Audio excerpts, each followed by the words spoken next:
I want to introduce you to Steve Baker. He's an investigative journalist, Blaze Media correspondent. He's the guy. Yeah, he's the guy that might go to jail. In fact, I think if the election goes the wrong way, he's going to go to jail. He was parading in the Capitol building, which he really wasn't. He was standing with his back up against the wall, recording and doing the job of a journalist. What evidence do you have of that? Have the film of it. The whole time he was there. We have the whole time. The whole time he was there. And it doesn't show him doing any of that stuff? No, it doesn't. Okay, no, that's good. That's pretty good evidence. But anyway, Steve is with us now. Hi, Steve. How are you? And good morning to you, too. Thank you. Yeah. All right. So I want to ask you about a couple of things. First of all, give us an update. Because I understand we just broke some breaking news on the Blaze about the 3 hours and 19 minutes of the National Guard not coming to the Capitol. Right. Explain the story quickly and then give us the update. I'll give this as concisely as I can. We have been really fortunate to come into contact with some very high-ranking officials, not only within, Congress, the government, but also the Pentagon. And one of the most recent relationships that I've been able to develop and get really close to is former Assistant Secretary of the Army, Stacy Wardensky. And he was referred to me by a congressional aide and said, I think this guy might talk to you. And this is a guy that was not only 30 years in the Army, teaches at West Point, chief economist of the Pentagon, but managed an $80 billion Army budget over manpower as the Assistant Secretary of the Army. Wow. We're not talking about an unqualified, unexperienced, or low level. Not a DEI hire, right. Let's just say that. Okay. And so I've had dozens of calls with him, and then actually I've been able to meet with him in D.C. when we both happened to be there at the same time. And as a result of that, he decided to go on the record with us and reveal to the Blaze that he was on the teleconference call. In fact, they used his system that day when the Army or the Pentagon generals, the guys that answered directly to Mark Milley, who was chairman of the Joint Chiefs of Staff at the time. These were the 4-star and 3-star generals, were on the teleconference call with the National Guard commanders at the same time discussing the deployment of the Guard after Capitol Police Chief Son was desperately trying to get them to come down and assist him at the Capitol. They're only blocks away. And they were ready. They were completely ready. Yeah. And this is what the Guard commanders were trying to convey, but the Pentagon pukes, the guys who answered directly to Milley, were saying, we're not so sure about the optics of this. So we originally thought that the phrase, we don't like the optics, came from Nancy Pelosi. And 3.5 years ago, the second story I ever wrote about January 6th, I was actually entitled Who Was Up the Chain on January 6th. And that's where I mentioned the optics quote and applied that because it came from her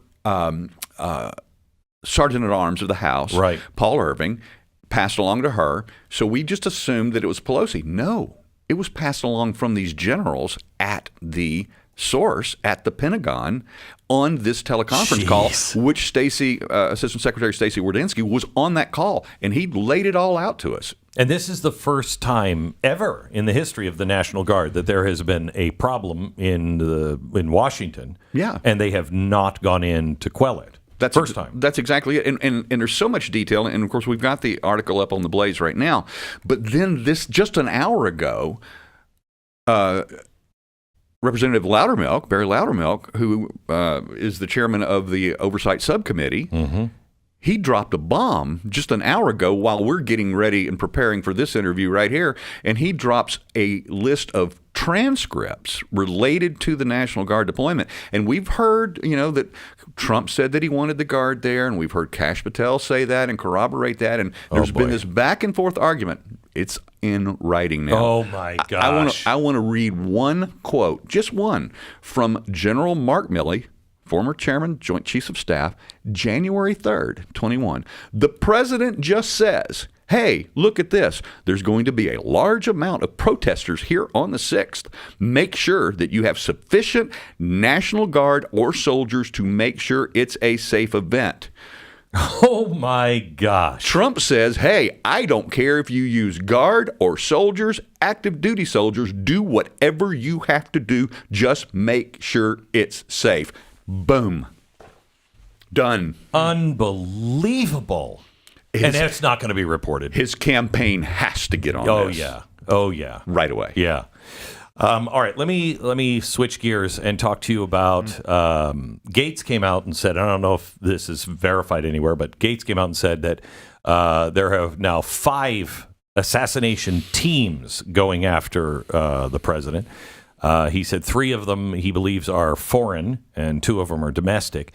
What do we know about, have we made progress on either of these investigations? Well, you know, Eric Prince, that's his biggest fear. Yeah. Is that this is going to move beyond the lone gunman or the disaffected young man or the insane guy from North Carolina, or whatever the case may be. That it's going to move to a Venezuelan gang, or it's going to move to an Iranian cell being activated. You're seeing how the Secret Service move. You see their weaknesses. You see it all. Why wouldn't you take that shot if you're Iran? And that's why we've been calling on, since the first assassination attempt back in July 13th, that the president needs to augment, if not replace, his security while he still legally can before the election, and bring in his own private security. Because obviously the United States Secret Service are not doing their job. 100% agree. 100% agree. So what is the latest on the shooter at the golf course? Do we have anything? Yeah, we just released a story this morning. I did. And you're not going to believe this. So we know about the police standoff that he had with Greensboro Police and Guilford County, North Carolina Sheriff's Department back in 2002. Right. Charged with a weapon of mass destruction and actually convicted of that. Did he ever go to jail, prison?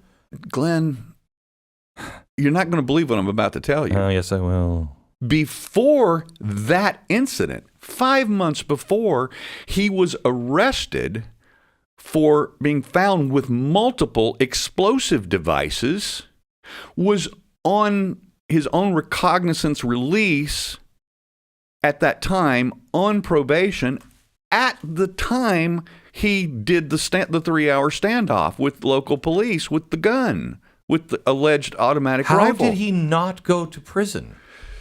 He didn't just not go to prison while he's now, after going through the legal process and being convicted and then being released and being on 5 years probation, somehow he was granted travel to Costa Rica. Now, I don't know if you've ever been to Costa Rica or not, but there's only 3 reasons for going to Costa Rica, and 2 of them are not good. What are the 2 reasons that are not good? I've not been to Costa Rica, and I don't. Sex trade and money laundering operations. Okay. The third one, though, is what? It's pretty? Yeah, it's great. Yeah, great beaches, great jungle right. resorts. Okay. Well, and if I ever am Costa Rica, that's why I'm going. Your recommendation. But that doesn't make sense. That's like Jeffrey Epstein kind of stuff that everybody knows, but for some reason they let him go. Yeah. And is this just incompetence? Was this reimagining the police and justice, or no? He's white. What happened? All right. He is a career criminal. He has charges going all the way back to when he was in high school. He is a guy who's had over 100 criminal charges leveled against him. He has I think he has 74 arrests. That's why he was so calm on his arrest last Sunday. It's like, he had that smirk on his face and he was so calm. And this is just another day at the office for him in terms of being arrested by cops. He's had multiple felony convictions. He's never spent a day in prison as a result of that. How? Okay, well, I interviewed the former conservative sheriff out of North Carolina, out of Guilford County, and he told me that the county there, Guilford County, is traditionally extremely liberal, and that they would rather release people and plea them down rather than going through the process of, they are government workers, so they would have to actually go to work if they do a trial. But wait a minute. If you have a machine gun, if you have a fully automatic weapon, that's ATF. That's a federal crime. And that's exactly what the sheriff said that crime in particular should have been referred to the federal authorities, and it should have been adjudicated there, but it was not. It was pled down locally to a concealed carry violation. But a concealed carry, he's got a fully automatic weapon, and he's a criminal. He shouldn't have had it in the first. He shouldn't have a gun. So we are told. That's correct. Now, the only other thing, if we pull back from the ledge and we try, if I try to pull a stew right here, and and that's this, is that if he is insane, we have another problem. This is indicative of why there's so many homeless people on the streets, because we have no place to put insane people anymore. And rather than putting this before a judge and a judge going, the dude's crazy, we have nowhere to put these people. Is he crazy? Some say that he is, and when we have testimony now, we have this nurse, coincidentally from West Palm Beach, that was over in Ukraine with Ryan Routh, who is saying that he was a nut when he was over there, that he was a constant problem, and she's the one that reported him when she got back here, right? Right. Now, when she gave that report, I sent that report, that Wall Street Journal article, over to all of our sources in the intelligence community, all of our sources, special ops community, all of our sources in all of our former FBI guys. To a man, everyone responded, BS. She's a CHS.